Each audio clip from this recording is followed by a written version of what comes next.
Coucou tout le monde, j'espère que vous allez bien. Aujourd'hui, je vous présente une tarte à l'orange.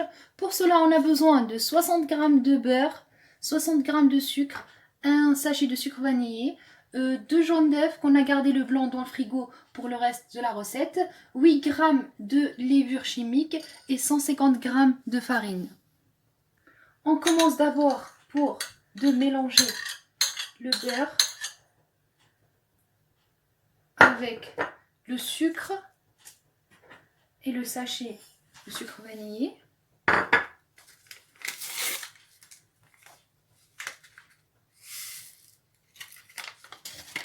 On mélange.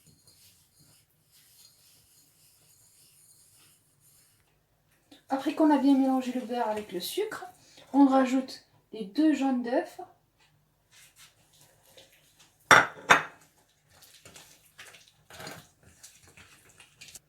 Et 150 g de farine avec 8 g de levure chimique. On mélange bien.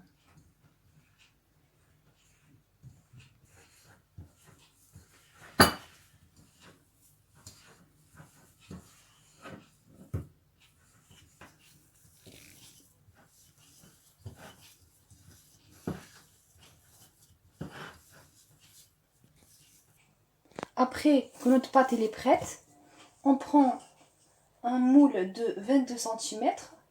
Je mets un peu de beurre pour que ça ne colle pas et un peu de farine et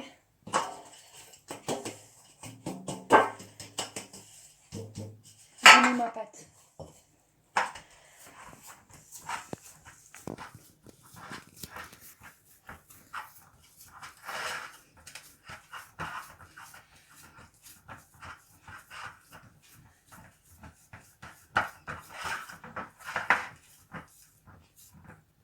Après que la pâte est bien étalée, puis mettre le moule dans le four à 180 degrés pendant 15 minutes.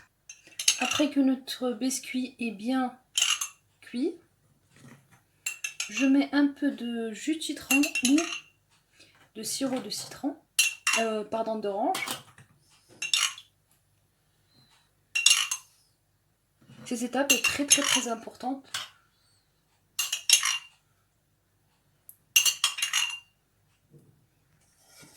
Pour la deuxième étape, on a besoin de 1 demi-litre de jus d'orange pressé.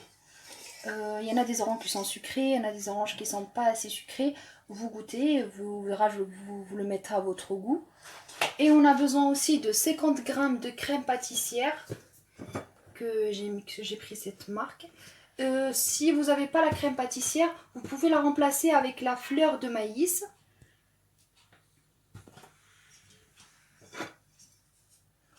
On mélange tout. On mélange bien jusqu'à qu'on ne voit plus la crème pâtissière.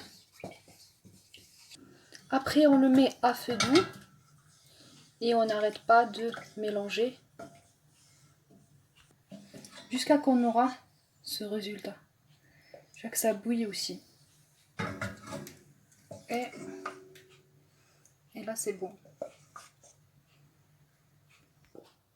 Après, on le met directement sur le biscuit.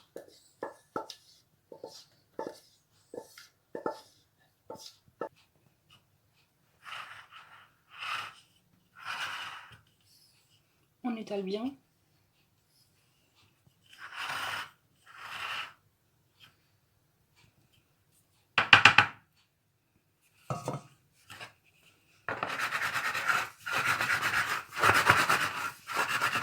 Après, on passe à la troisième étape. Et pour la troisième étape, on a besoin de 3 blancs d'œufs. Les 2 jaunes d'œufs qu'on a gardés tout à l'heure. Et j'ai rajouté un autre blanc d'œuf. Ça fait 3 blancs d'œufs que je vais le monter en neige.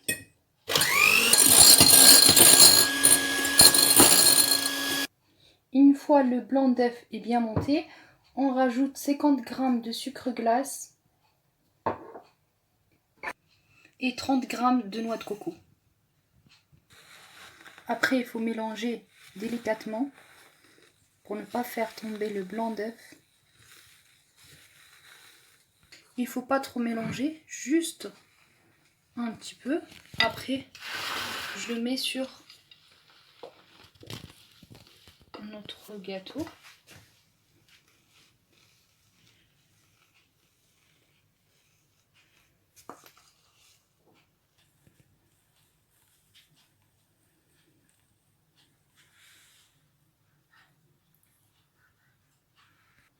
Pour le noix de coco, si vous voulez pas mettre le noix de coco, c'est pas obligatoire.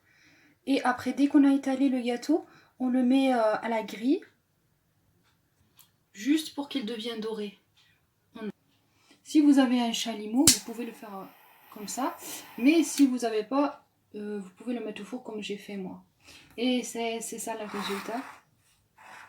C'est comme ceci.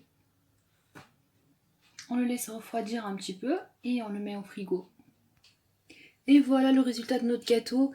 Je l'ai poudré avec un peu de noix de coco. Et regardez comment il est moelleux. Il est vraiment super, super, super bon. Bonne dégustation. Et n'oubliez pas de s'abonner pour avoir plus de vidéos. Merci.